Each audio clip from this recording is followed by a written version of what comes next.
This topic is one of my favorite topics because it's really kind of what I try to live in my life.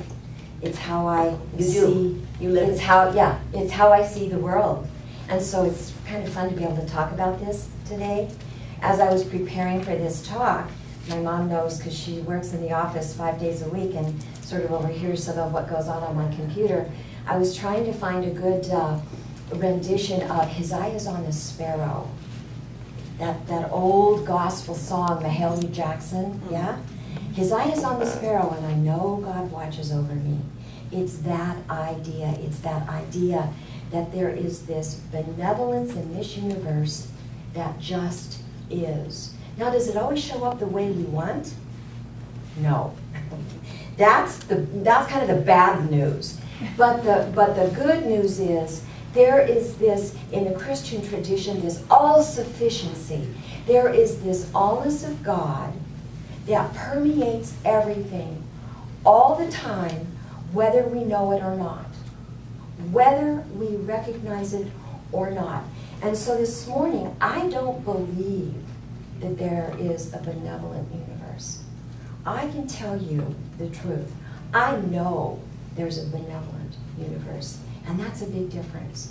And what I know about that is when we get that, no matter how life shows up, no matter how much money we have in the bank, no matter how rocky relationships might get, no matter how scary growing a spiritual community might be, there is always enough.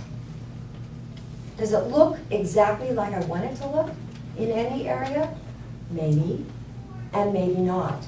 But what I do know is that there is always enough of the energy of God to support whatever is going on, not only for me, but for all of us. And sometimes that's a real hard concept because there's a lot of doom and gloom out there. There's a lot of chaos. There's a lot of junk going on our planet. Isn't that the truth? And so sometimes it's very difficult to go, God is within this too. I see Nancy here this morning. What a benevolent universe to have your presence in. Nancy had just a really difficult accident. She doesn't have a car. She's got a little cast on her arm. She's got some broken parts. And she's sitting here today in this spiritual community because this is so important to her. And for me, one of the benevolent aspects of her presence here, because she can't drive, we get to see Yolanda again. We get to have the energy of someone that we love and care about with us today. So, you know what? Even though we have these difficulties, there is this energy of the divine that's supporting it all, moving it forward, comforting it, taking care of it. And this recognition that the world is filled with, I just love this, with the light and grace of God. Looks like light, feels like love. That's what God is. Looks like light, feels like love. We were working with someone this last week that came through a very rigid religious structure that didn't think God was in her corner anymore. And you know what? When we opened that door for her and said, well, God looks like light and feels like love, she began to cry and she said, that's what I needed to hear. Because for her, her God was so limited that she didn't think God was there for her anymore. And so when we can really get it, that in the simplicity of our experience of just being, there is this flow of the divine, even if we're not able to recognize it. And Glenda's absolutely right. It requires basic trust. Basic trust. Basic trust. Beyond analyzing the bottom line, tell you what, most of the stuff in my life does not pencil out. It doesn't pencil out.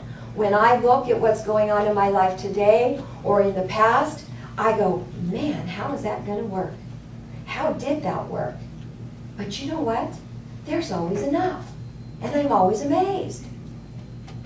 Now, do I say it has to look like this? It needs to look just like this? I can't. Because if I go in that place, in that direction, and say, well, it needs to look like every single person in my family coming together for this kind of an event, and everybody loves each other and nobody's missing, it's not going to happen.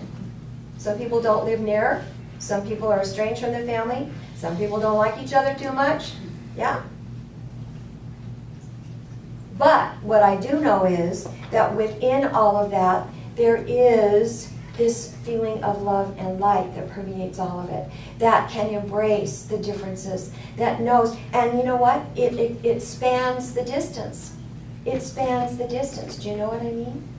It doesn't have to look my way. It can look different. Because what I know about my life, and I believe what Eric Butterworth says, the great metaphysician, some of my strongest awarenesses have come through the teachings of Eric Butterworth in spiritual economics. This idea that God does not come and go. God isn't here sometimes and not other times. God is always here, always present, no matter what. And what I know is that no matter where I am, no matter where you are, there's no more of God where I am than where you are. Now, you may feel a sense of lack.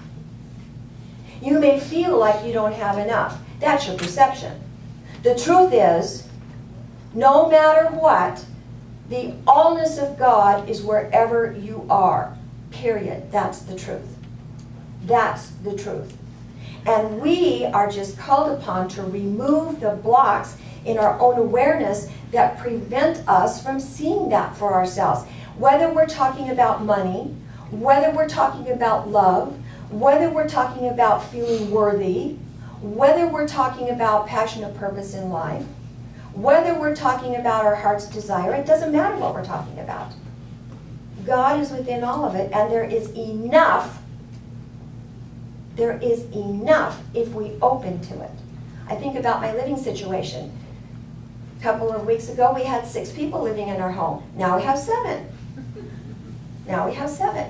There's enough to go around. There is enough. There used to be 2 of us. And when we had this big house and there were 2 of us living in this house, I kept saying to my husband, my husband back there, I kept saying, what on earth do we need this big house for? Now I know. There was the activity of, well, I'm telling you, there was the activity of God expressing in this experience. I didn't know what it was yet. Yet. But what I do know is, now there are 7 of us in the house. And everybody's happy, everybody's got enough. There's enough water, enough electricity, enough swimming pool, enough places for 5 dogs and, you know, all these cats and stuff. We got enough. Now, does it look like I thought it would look when I'm 66 years old? Not at all. Not at all. Is it good? Yes. Is it all God? Absolutely. Absolutely. Absolutely. And so what I know is we've got to move beyond the fear. The fear of, oh my God, what if we create an apartment over here? Oh, what if we do that? What if, you know, what if I need to control it so it looks just, what if the electric bill goes? And you know what happened with that? This is what I can tell you. Okay, so we had 7 people living in the house. We got a business in the house, right? Do you know that through the allness of God, we were given a $60,000 solar system for our home free. The sun, the light of God, powers my house. We didn't ask for it. Someone called us and said, "Do you want a free solar system on your house? Your house is perfect and we've got to get rid of one."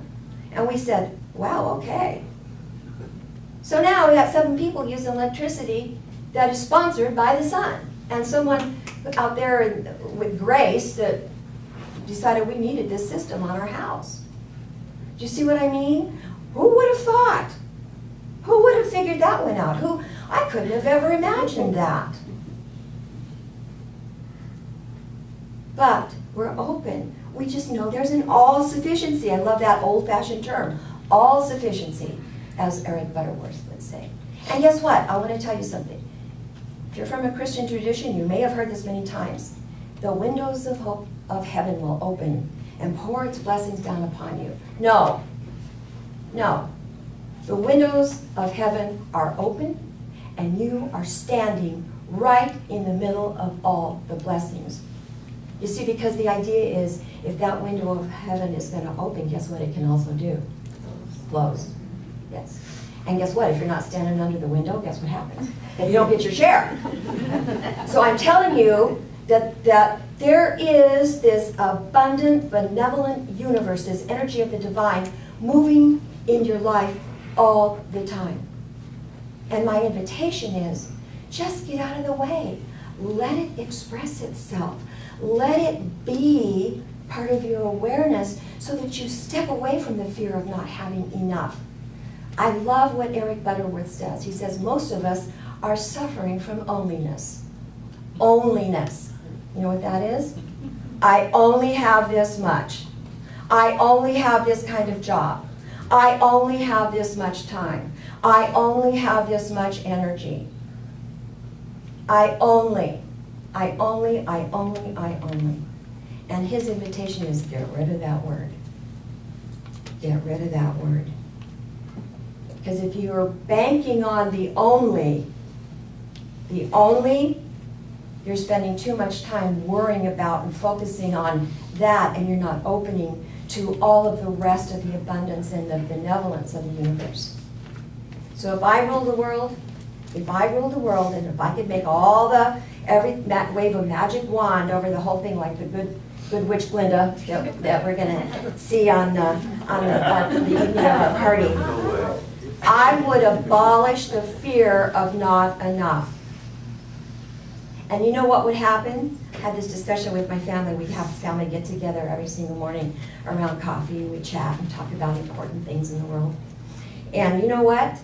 I truly believe that if we could abolish the fear of not having enough, there would be no war, there would be no greed, there would be no political discord, there would be no hurting one another, there would be no grasping and hoarding and hiding and all that stuff that goes on, pillaging the earth.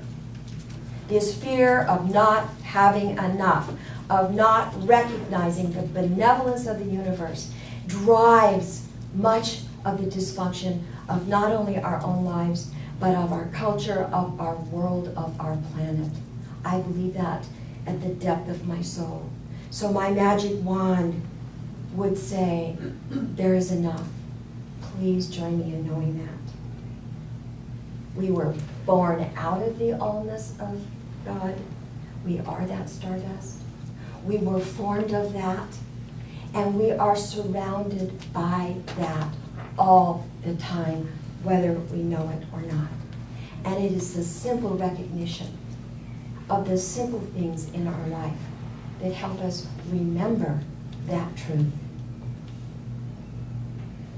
Thank you for listening.